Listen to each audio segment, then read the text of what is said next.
Toute cette semaine, pour notre page spéciale de l'été en Bretagne, Émilie Collin nous emmène en balade autour de Rennes. Après Aidé Bazouge hier soir, l'étape du jour nous conduit à Combourg. Bonsoir Émilie. Ce soir, vous allez nous adresser aussi bien aux petits qu'aux grands enfants. Et oui, bonsoir Fabrice, bonsoir à tous. C'est sous un beau soleil de Combourg et un brin de vent que je vais tenter de vous donner des idées de sortie ou des spectacles pour toute la famille. Mais vous le verrez, au final, l'âge importe peu. Ce matin, nous sommes allés à la découverte d'un tout nouvel endroit qui a ouvert ici début juillet. C'est un labyrinthe un peu inhabituel, mais je ne vous en dis pas plus. Regardez.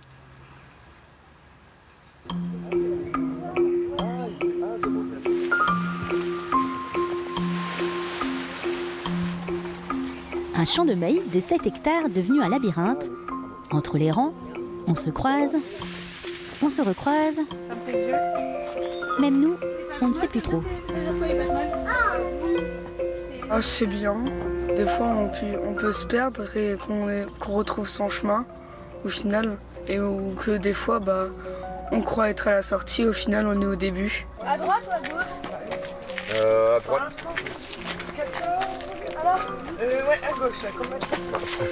Le truc extraordinaire, c'est qu'on se promène aussi dans un champ de maïs aussi, ce qui n'est pas toujours chose évidente à faire quand malheureusement les champs ils sont, comment dirais-je, en pleine activité, parce qu'on ne peut pas se promener tout le temps dedans, et c'est bien aussi de voir ce côté-là. Après on va au 10. Et on a 37. Par là. 2 heures de parcours, 5 km de marche en moyenne par personne. Les visiteurs crapahutent, mais pas seulement. Un peu de culture avec les pancartes disséminées à droite et à Et gauche. ça, c'est quoi ça? Ah, ça c'est un petit pois. Ouais, c'est ça. Petit pois. C'est ça. Un haricot. Et au détour d'une allée, pause jeu pour Cédric et sa petite famille. On vient de loin, on vient de la Haute-Marne. Et donc on a vu ce labyrinthe-là, donc on a dit on va aller faire un petit tour. Non, c'est les enfants qui ont. Oui. Et puis, mais non, mais c'est très bien. C'est intéressant pour les enfants comme pour les grands. On apprend des choses sur la Bretagne qu'on ne sait pas, nous. C'est parti. Bonne journée. Sur le chemin, les activités font aussi appel aux sensations. C'est quoi? Ça c'est du gravier. Oula. Ça je sais pas, c'est comme de l'herbe séchée un peu, non? Je sais pas. De la tour de bois quoi, non? Ah oui, ok. Ce labyrinthe a germé au début de l'été. Blandine et Guillaume souhaitent valoriser leur terre autrement. Donc on est producteurs laitiers et en fait au fur et à mesure des années on a eu l'envie de se diversifier et une diversification plutôt pour aller vers à la rencontre des gens, leur expliquer notre métier et en même temps d'avoir le côté un peu ludique qui nous plaît en tant que parents et avec de jeunes enfants. Ce labyrinthe est forcément éphémère. À la fin du mois d'août, le maïs sera ensilé. Il faudra patienter jusqu'à l'année prochaine pour découvrir un tout nouveau dédale. C'est à toi aussi.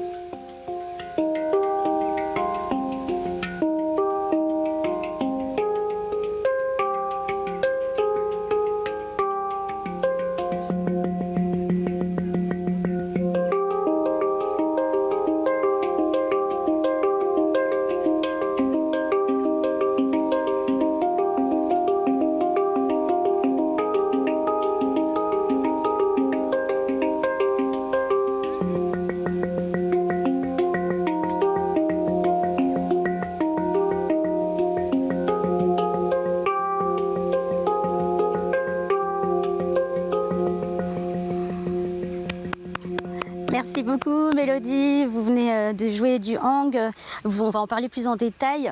Alors vous, je vous ai fait venir parce qu'on va pouvoir vous retrouver demain soir à Béton, où vous êtes conteuse et vous allez raconter des histoires autour du loup, ça s'appelle le meneur de loup. Est-ce que vous pouvez nous en dire un peu plus ? Oui, alors c'est des histoires à partir de 5 ans, mais les adultes sont les bienvenus, au contraire. C'est des histoires qui ont été écrites par un auteur, Xavier Husson, et qui désacralise un peu le mythe du loup méchant, puisque c'est plutôt les humains là qui sont un peu les méchants de l'histoire, avec tous ces problèmes d'écologie, de déforestation. Voilà. Bon, ça va se passer, c'est plein de petites histoires, c'est une grande histoire. C'est 2 histoires différentes que j'agrémente avec de la musique, de la jonglerie. Alors on va parler à musique un petit peu justement, là on vous a vu jouer du hang. Qu'est-ce que ça apporte à vos histoires? Qu'est-ce que vous aimez bien en fait quand vous vous accompagnez avec ce genre de musique? Le hang c'est quelque chose de très doux, très harmonieux, Ça a quelque chose de magique, c'est un son très cristallin, très doux, qui rassemble un peu tout le monde. Et c'est un instrument qui a un peu une facture ancienne. Ça, les gens, ils aiment bien, parce qu'ils ont l'impression d'être proche de la terre, proche des histoires et proche de l'ancien temps. Ça fait un peu de suspense. Oui, tout à fait. Je rythme un peu les rythmes de mon histoire avec le meneur de loup, le loup. Est-ce qu'il y a d'autres instruments dont vous vous servez? Oui, j'ai plusieurs cornes. J'ai des cornes, il y a des cornes de mouton, il y a des cornes en roseau, des cornes en bois, des tambours océans, et tout ça, ça illustre un peu le monde de la forêt. D'accord. Mais écoutez Mélodie, je vous remercie beaucoup d'être venue et puis de nous avoir fait partager un petit peu de votre talent. N'oubliez pas que si vous voulez la voir, c'est demain, mercredi 25 août, au Parc des Mézières à Béton. Vous pouvez vous rendre sur le site internet de la ville pour en savoir plus. Moi, je vous retrouve demain pour de nouvelles aventures. À bientôt.